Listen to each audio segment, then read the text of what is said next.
হাঁটাও diet বাড়াও ভুঁড়ি আজ নিয়ে হাজির নতুন এক রান্নার ঝুড়ির আজকের রেসিপি বলুন তো কি ম্যাঙ্গো স্যান্ডউইচ। এখন তো চারিদিকে শুধু আম আম, তাও কি পাকা আম, কাঁচা আমের সিজন কিন্তু বলতে পারেন এক প্রকার শেষ হয়ে গেছে।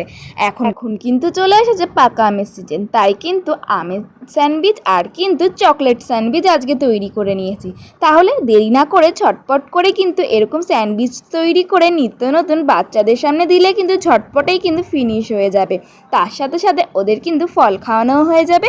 তাই কিন্তু আমি আজকে একদম গাছ পাকা আম নিয়ে নিয়েছি। দেখুন এর জন্য কিন্তু আমটা সুন্দর করে ফেটে গেছে।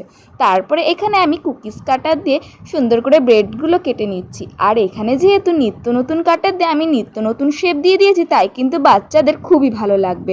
এখানে আমি আজকে লাভ শেপের, স্টার শেপের আর কিন্তু ফ্লাওয়ার শেপের কাটার দিয়ে ব্রেডগুলো সুন্দর করে কেটে নিয়েছি। এখন কিন্তু এই স্যান্ডউইচের মধ্যে যে পুরটা তৈরি করব সেটাই দেখিয়ে দিই। আর এই পুরটা তৈরি করতে আজকে কিন্তু আমি কোনো ওভেনের ব্যবহার করব না। আমটাকে সুন্দর করে কেটে নিয়ে এখন আমি ম্যাশ করে নেব, যাতে আমের একটা সুন্দর পাল্প তৈরি হয়ে যায়। আর এটা বলতে পারেন আমের জেলি বা আমের কোনো ডেজার্টও বলতে পারেন। এটা শুধু যে খেতে এত টেস্টি হয়েছিল, তার সাথে যেহেতু স্যান্ডউইচ তৈরি করছি আরও কিন্তু সুন্দর টেস্টি লাগবে। আমের পাল্পের মধ্যে প্রথমেই দিয়ে দিয়েছিলাম কিন্তু চিনির গুঁড়ো, তারপরে দিয়ে দিলাম কনডেন্স মিল্ক এবং ভালো করে নাড়িয়ে তারপরে দিয়ে দিয়েছি 1 চামচ গুঁড়ো দুধ। এই তিনটি উপকরণকে ভালো করে নাড়িয়ে নিলেই কিন্তু আমের ভিতরে যে পুরটা ওটা রেডি হয়ে যাবে। এবার স্যান্ডউইচগুলোর ভেতরে এই পুরটা দিয়ে নেব, তাহলেই কিন্তু স্যান্ডউইচগুলো সুন্দর করে রেডি হয়ে যাবে। দেখুন আমি কিন্তু প্রথমে লাভ শেপটা তৈরি করে নিয়েছি। এখন কিন্তু আমি তৈরি করে নেব ফুলের যেই ফ্লাওয়ার শেপটা। এই ফ্লাওয়ার শেপটাও কিন্তু বেশ ভালো লাগছে। আর বলুন তো কি, বাচ্চারা যেহেতু সেরকম কিছু খেতে চায় না, এরকম যদি নিত্য নতুন খাবার সুন্দর করে তাদের সামনে গুছিয়ে পরিবেশন করা হয়, তারা কিন্তু বলতে পারে মিনিটের মধ্যেই ফিনিশ করে দেবে। তাহলে এরকম রেসিপি তো বাড়িতে ট্রাই করা যায়। বাচ্চা থেকে বয়স্ক সকলেরই কিন্তু এই রেসিপিটা ভালো লাগবে। তাই সকালের ব্রেকফাস্টে বলুন বা কোনো বাচ্চাদের টিফিনেই বলুন, এরকম যদি রেসিপি দেওয়া হয় তাদের কিন্তু মনেও ভালো লাগবে।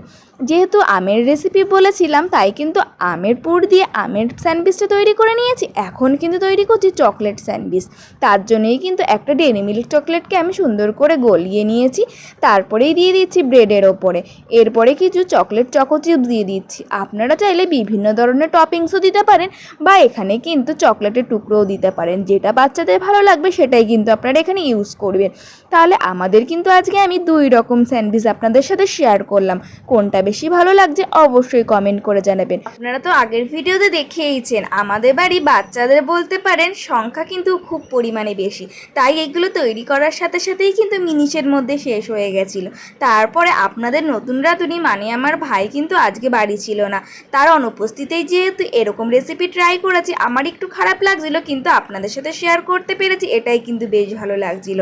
তাহলে রেসিপিটি কেমন লাগছে অবশ্যই জানাতে কিন্তু একদমই ভুলবেন না।